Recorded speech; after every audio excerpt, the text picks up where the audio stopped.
안녕하세요. 또 한참 만에 뵙죠.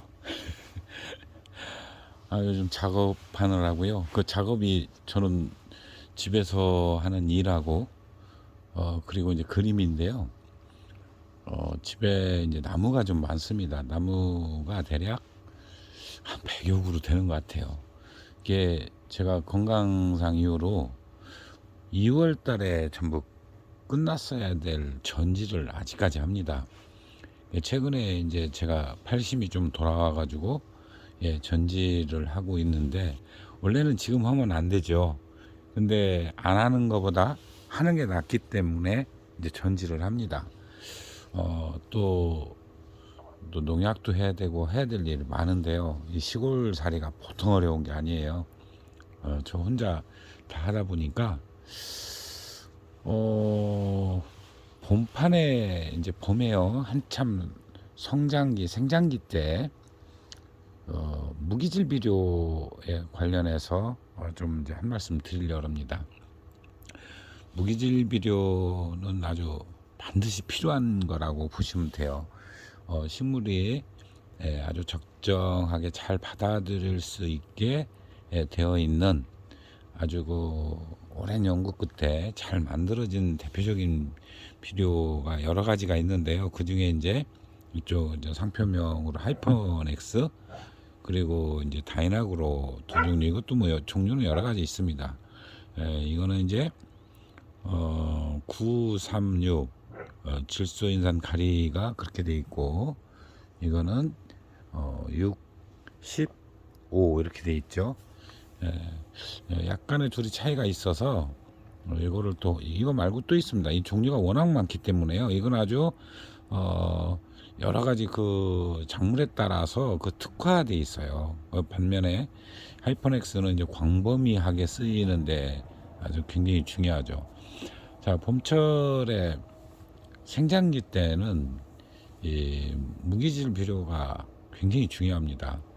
우리가 물론 유기질 비료도 주죠. 유기질 비료 같은 경우는 이 시기에면은 흡수율이 높지가 않아서, 그래서 반드시 어느 정도 온도가 올라가야 되고, 그리고 또 한 가지는 직접 받아들이지 못하기 때문에 중간 숙주가 있어야 돼요.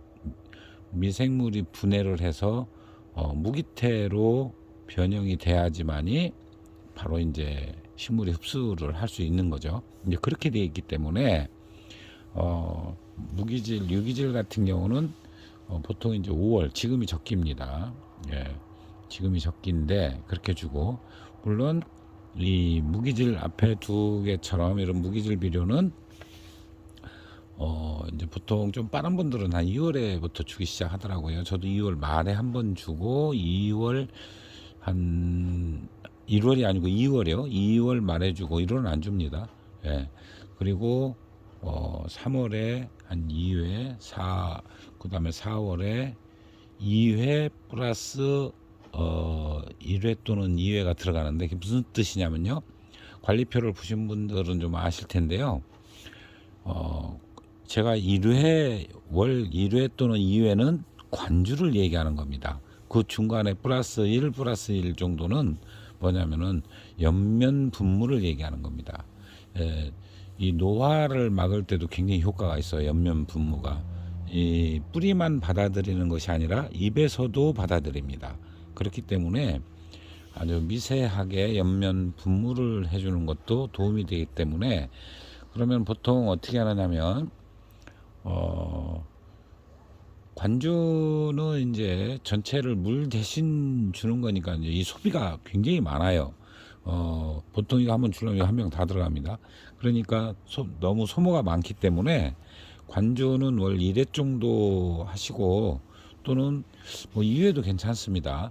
그리고 중간에 분무는 뭐 10분의 1도 안 들어가요. 한 글쎄 전체로 따져보면은 한 50분의 1 들어갈까요?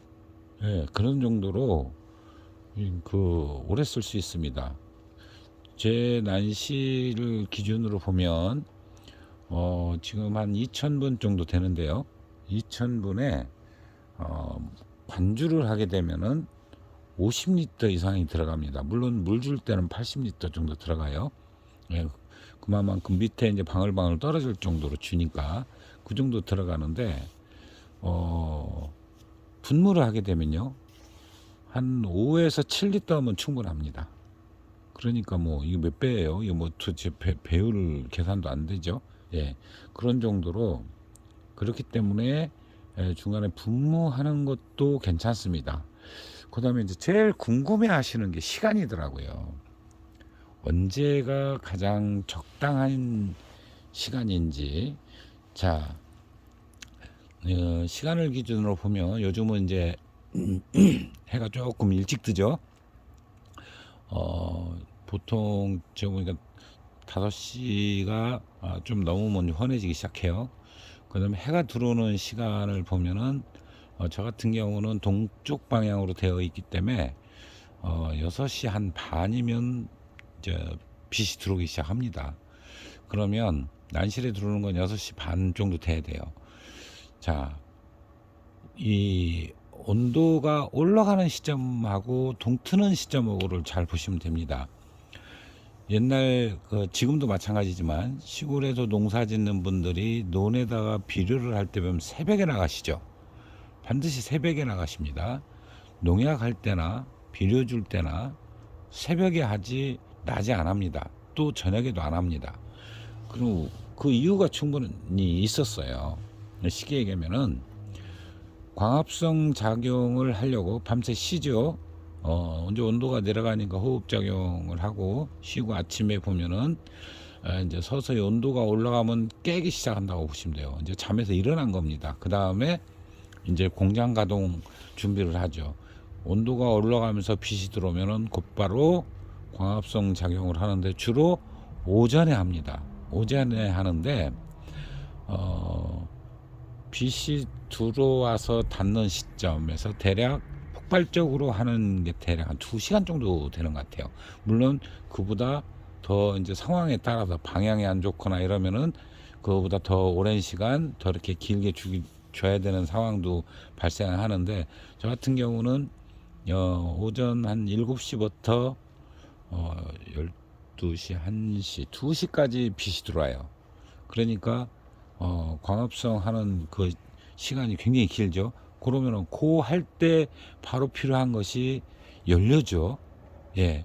공장이 가동하려면은 그 각종 이제 거기에 필요로 한 재료 뭐 이런 게 들어가야 되니까 바로 이제 연료 역할을 하는 건데 밥을 먹는 거나 마찬가지입니다. 예. 그 집에 닭을 키워 보면 아침에 일찍 모이를 주는 것과 저녁에 주는 게 다르다는 거예요. 저는 아직 그걸 잘 못 느끼겠는데 그 가축을 키우시는 분들이 그 얘기를 해요. 그래서 난초도 그래요. 네, 이제 그렇게 우스갯소리를 하는데 역시 마찬가지로 아침에 온도가 올라와서 광합성이 시작하기 전에 주시는 게 가장 효과가 좋습니다. 그래서 특히 분무는 그 시기에 딱 해보면 훨씬 더 효과가 더 좋다. 그건 경험상 그렇게 제가 말씀을 드리는 거고 또 전공자들도 그렇게 말씀을 하세요.